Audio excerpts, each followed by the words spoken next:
This is the Indian Parliament, the seat of power in the world's largest democracy. It's where some of the nation's biggest decisions are made and laws are passed. 311, 311, 311, ना 80, 80, विधेयक पारित हुआ. And when the stakes are high, tempers can run hot, very hot. People like you need to remember what was told to the British: quit India, corruption quit India, dynasty quit India. And sometimes there are moments like these.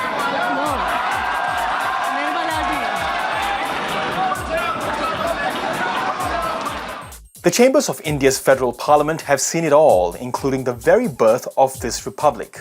At the stroke of the midnight hour, when the world sleeps, India will awake to life and freedom.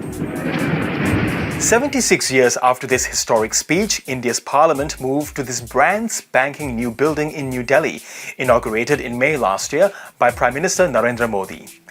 And very soon, nearly 1 billion people will have the chance to vote for the members who will represent them in this lower house for the next 5 years. So how does it all work? How can these few hundred politicians effectively represent 1.4 billion Indians? Does India need more MPs? And what's the current state of play? We'll get to those questions soon, but let's start with the very basics. The government of India is modelled after the Westminster system. This means its parliament consists of the president, the lower house and the upper house. The lower house of parliament is called the Lok Sabha. In Hindi, it means the house of the people. The upper house, Rajya Sabha, is the council of states. Both of these houses are integral parts of India's parliament. Currently, this is the 17th Lok Sabha, and the 2024 election will form the 18th edition. This year, 543 Lok Sabha seats are up for grabs. Now, for any party to form government, the magic number here is 272.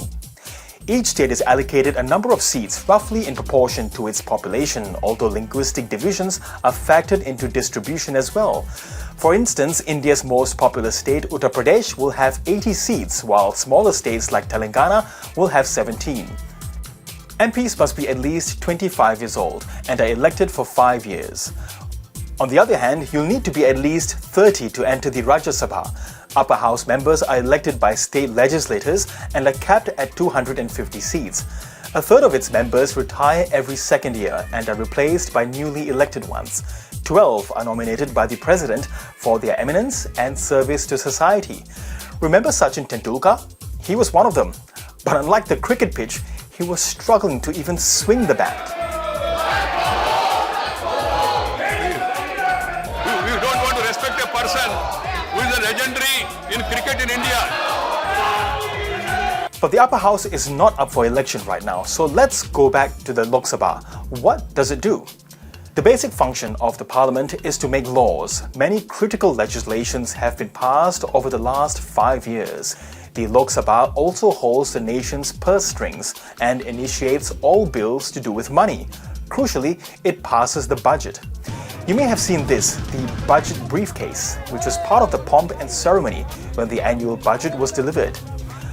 Moving on with the times, the current finance minister has gone paperless and now delivers the budget from a made-in-India tablet. With good intentions, true dedication and hard work in the coming years and decades. With this, Honorable Speaker, I commend the interim budget to this august House. Jai Hind. New buildings, new laws, new money, but will there be new MPs? This year's election contest is a big one, but let's take a look at the current state of play in the Lok Sabha. The ruling government is led by the Bharatiya Janata Party, the BJP.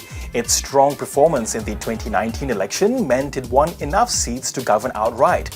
But they are also part of an alliance, the National Democratic Alliance, or N.D.I.A, and together they have an even bigger majority. The main opposition party, the Indian National Congress, won 52 seats and was part of the United Progressive Alliance. But there is a new opposition grouping that calls itself India, or the Indian National Developmental Inclusive Alliance. Well, this new alliance is once again led by Congress, and together they have 120 seats. Forming alliances can be tricky and loyalties can fray, and that's exactly what happened recently. After the New India coalition was formed, some regional parties defected to the BJP-led NDA. Nitish Kumar has walked out of the India alliance and has joined hands with the NDA. In terms of gender diversity, the 17th Lok Sabha had a record number of women, 78 accounting for 14% of MPs. That's a big improvement from previous terms. Most are from the BJP, followed by 9 from the regional party, the All Indian Trinamool Congress. It does, however, pale in comparison to Western democracies.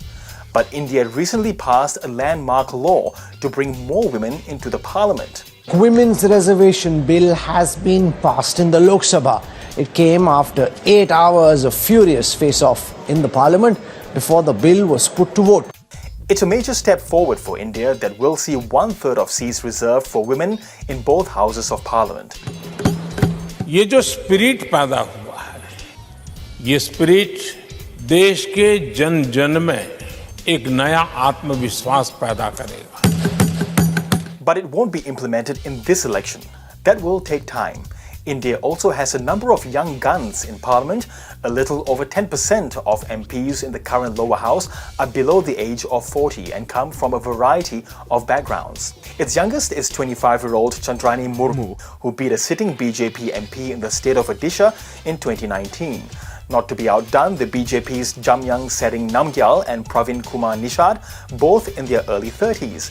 And there's also been some star power with actresses like Nusrat Jahan Ruhi in the mix. Thank you. As millions more are added to the voter list this year, one of the big questions that's emerged in recent times is representation. Are there enough elected MPs to represent a population of 1.4 billion?